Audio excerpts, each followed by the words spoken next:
नमस्कार दोस्तों। चलिए करते हैं माइक्रोबायोलॉजी लैब की सैर। माइक्रोबायोलॉजी लैब में काम आने वाले ग्लासवेयर इंस्ट्रूमेंट्स के बारे में हम समझेंगे। दोस्तों यूं तो माइक्रोबायोलॉजी में अनगिनत प्रैक्टिकल हैं, लेकिन इस वीडियो में हमने दो प्रैक्टिकल्स को बेस मानकर आपको माइक्रोबायोलॉजी लैब में काम आने वाले इंस्ट्रूमेंट्स और ग्लासवेयर की जानकारी देने की कोशिश की है। सबसे पहले दोस्तों हम देखेंगे कि किस तरह से स्लाइड प्रिपेयर होती है और माइक्रोस्कोप में ऑब्जर्व की जाती है वो वाले ग्लासवेयर, और बाद में हम देखेंगे हम जब कल्चर तैयार करते हैं माइक्रोब का उससे रिलेटेड ग्लासवेयर। तो चलिए दोस्तों स्टार्ट करते हैं। दोस्तों शुरुआत से पहले याद दिलाना चाहूंगा, चैनल सब्सक्राइब करना ना भूलें। आपको ऐसे ही वीडियो मिलते रहेंगे और बेल आइकन भी जरूर दबाएं ताकि जैसे ही वीडियो रिलीज हो आपके पास जानकारी पहुंच सके। शुरुआत करते हैं दोस्तों। स्लाइड और ग्लास स्लाइड। ये रही पिक्चर आपके सामने।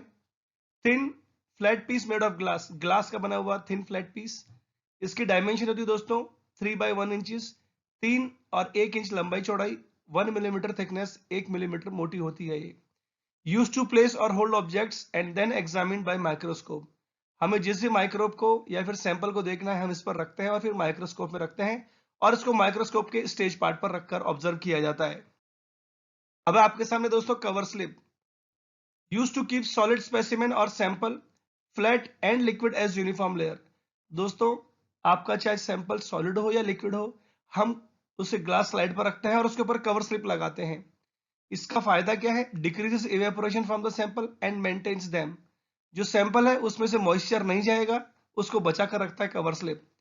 It available in different shapes, round and square. आप देख सकते हो राउंड भी है और स्क्वायर शेप भी। दोस्तों ये और एक पिक्चर है समझने के लिए। अब हम बात करेंगे ड्रॉपिंग बॉटल की। ये रही पिक्चर आपके सामने। दोस्तों जब हम ग्राम नेगेटिव पॉजिटिव का एक्सपेरिमेंट करते हैं बैक्टीरिया का, या फिर जब हमें स्पेसिमेन को कलर करना होता है डाई से, तो वो डाई इसी कंटेनर में होती है जिसे ड्रॉपिंग बॉटल बोलते हैं। ड्रॉपिंग बॉटल इसलिए कहा जाता है क्योंकि इसमें ड्रॉप बाय ड्रॉप डाई डलती है। It is made of glass and plastic. ये ग्लास और प्लास्टिक की बनी हो सकती है। अब आपके सामने दोस्तों पिपेट, या फिर हम यहाँ पर कह सकते हैं ग्रेजुएटेड पिपेट भी, क्योंकि यहाँ पर जो मार्किंग है ये मार्किंग कहलाती है ग्रेजुएटेड पिपेट। ये भी दोस्तों जब हमें स्मॉल अमाउंट लिक्विड ट्रांसफर करना होता है जब काम आती है। यूज टू मेजर आउट और transfer small quantities of liquid in volume of ml। ml quantity में हम ट्रांसफर कर सकते हैं। Use in many experiments like analysis of food and chemicals, food safety inspection and inspection in clinical examination. इन सभी experiments में काम होती है। Made of glass and plastic, ये भी ग्लास और प्लास्टिक की बनी हो सकती हैं। अब हम बात करेंगे माइक्रोस्कोप की। तो ये रही पिक्चर आपके सामने माइक्रोस्कोप की। Use to view objects that cannot be seen by naked eyes. जो ऑब्जेक्ट या माइक्रोब नंगी आंखों से नहीं देख सकते, ये ऑपरेटर्स हमारी मदद करता है। Use to observe microbes kept on slide. Slide पर जो माइक्रोब है उसे हम ऑब्जर्व करते हैं इससे। Option of magnification by rotating nosepiece. दोस्तों मैग्निफिकेशन पावर बढ़ा सकते हैं। यहाँ पर अलग अलग लेंस हैं, अलग अलग पावर के हैं। जब हम उसे घुमाते हैं तो मैग्निफिकेशन बढ़ा सकते हैं। ग्रूव्ड स्लाइड, ग्रूव्ड का मतलब होता है छेद। यहां पर आप देख सकते हैं ये छेद है, यहां पर थोड़ा सा गड्ढा बना होता है। Use to hold very small amount of liquid samples without pressing. हम लिक्विड सैंपल यहां पर रख सकते हैं बिना प्रेस किए हुए। For observing specimen, for example mobility of microorganism under the microscope. और जब हम एक्सपेरिमेंट करते हैं, जैसे हमें मोटिलिटी या मोबिलिटी पता करनी हो माइक्रोब की, उस समय काम आती है ग्रूव स्लाइड। दोस्तों प्रैक्टिकल के दौरान हमें ऐसी बोतल की या कंटेनर की जरूरत पड़ती है, इसे कहते हैं डिस्पेंसिंग बोतल, जिसमें हम केमिकल रख सकते हैं और इसको स्क्वीज कर कर या फिर ऊपर से दबाकर बाहर निकाल सकते हैं कम अमाउंट में। ये दोस्तों जनरली प्लास्टिक की बनी होती है, पॉलीप्रोपाइलिन, और इसको स्क्वीज कर कर आराम से जो अंदर लिक्विड है वो बाहर निकाला जा सकता है। तो दोस्तों यहां तक हमने की थी स्लाइड प्रिपरेशन की बात। अब हम बात करेंगे माइक्रोब का कल्चर बनाने के लिए और उसमें काम आने वाले ग्लासवेयर और इक्विपमेंट्स की। आपको सभी ग्लासवेयर स्टेरिलाइज यूज कर रहे हैं दोस्तों माइक्रोबायोलॉजी में, ये आप जानते हैं। स्टेरिलाइज ग्लासवेयर को यूज करने के लिए जो इक्विपमेंट काम आता है वो आता है दोस्तों ओवन, जिसे हम हॉट एयर ओवन भी बोल सकते हैं। ये रही पिक्चर आपके सामने। Instrument use to provide heat by means of hot air. Hot air से स्टेरिलाइजेशन होता है। इसमें थर्मोस्टेट होता है, थर्मोमीटर होता है और इसके अंदर गर्म हवा सर्कुलेट होती है। Ovens have double walls, inner and outer wall. इसकी दो वॉल होती है, बाहर और अंदर की तरफ। It is used in many cases, जैसे drying of glasswares, drying of precipitates and sterilization of glassware. चूंकि हम माइक्रोबायोलॉजी की बात कर रहे हैं इसलिए हमें यहीं पर केंद्रित करना है हमारा ध्यान। It is use for sterilisation of glassware. तो जो भी आप ग्लास के इक्विपमेंट यूज करेंगे पहले उन्हें यहां रखा जाता है, स्टेरिलाइज किया जाता है और उसके बाद यूज किया जाता है प्रैक्टिकल्स में। मीडिया बनाने के लिए आपको जरूरत पड़ेगी दोस्तों लिक्विड की, लेकिन वो लिक्विड कितना लें वो मेजर किया जाता है इस इंस्ट्रूमेंट से। इसका नाम है मेजरिंग सिलेंडर, जो आपको कई साइजेस में अवेलेबल है।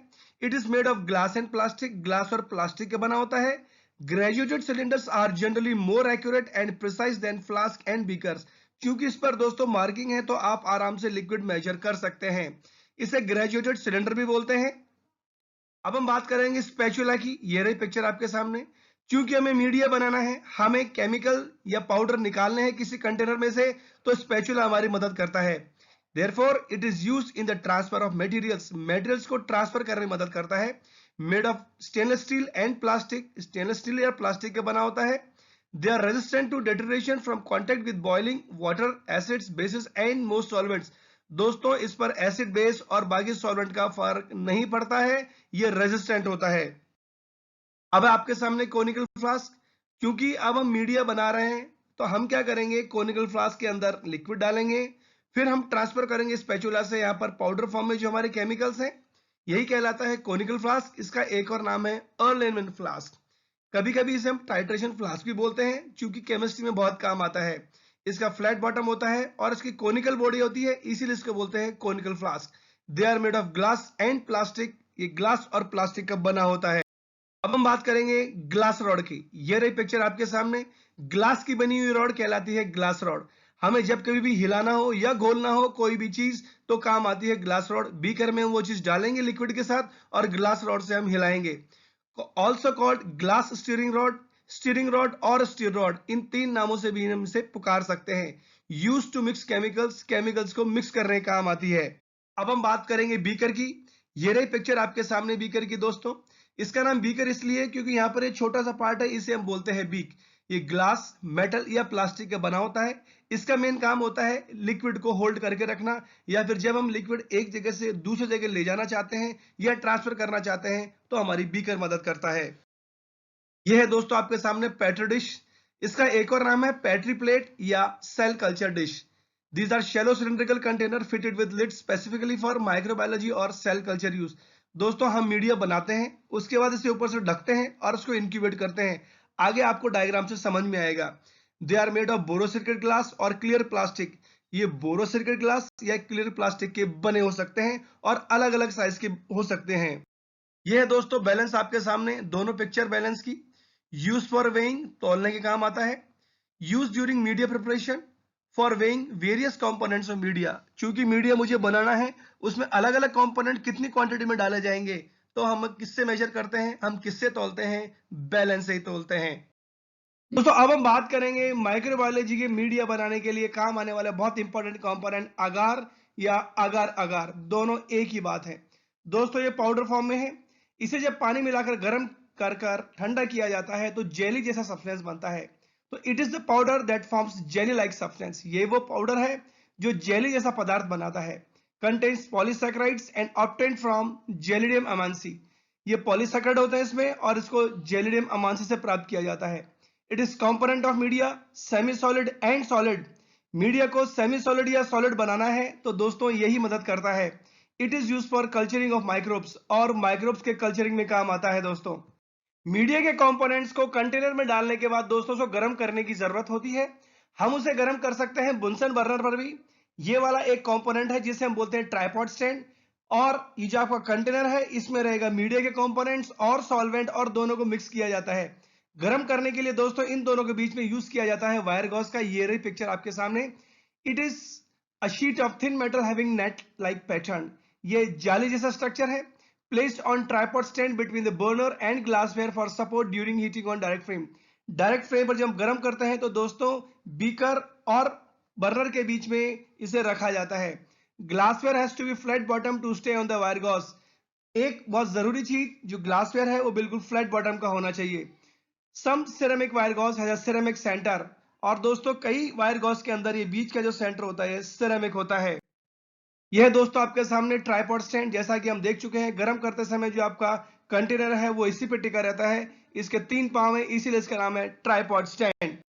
दोस्तों मीडिया के कंपोनेंट डिसॉल्व करने के लिए बंसन बर्नर के अलावा हम यूज कर सकते हैं एक और इक्विपमेंट जिसे कहते हैं हॉट प्लेट। ये रही पिक्चर आपके सामने। It is use for heating purpose, ये गर्म करने के काम आता है। नेक्स्ट कंपोनेंट है दोस्तों पीएच मीटर।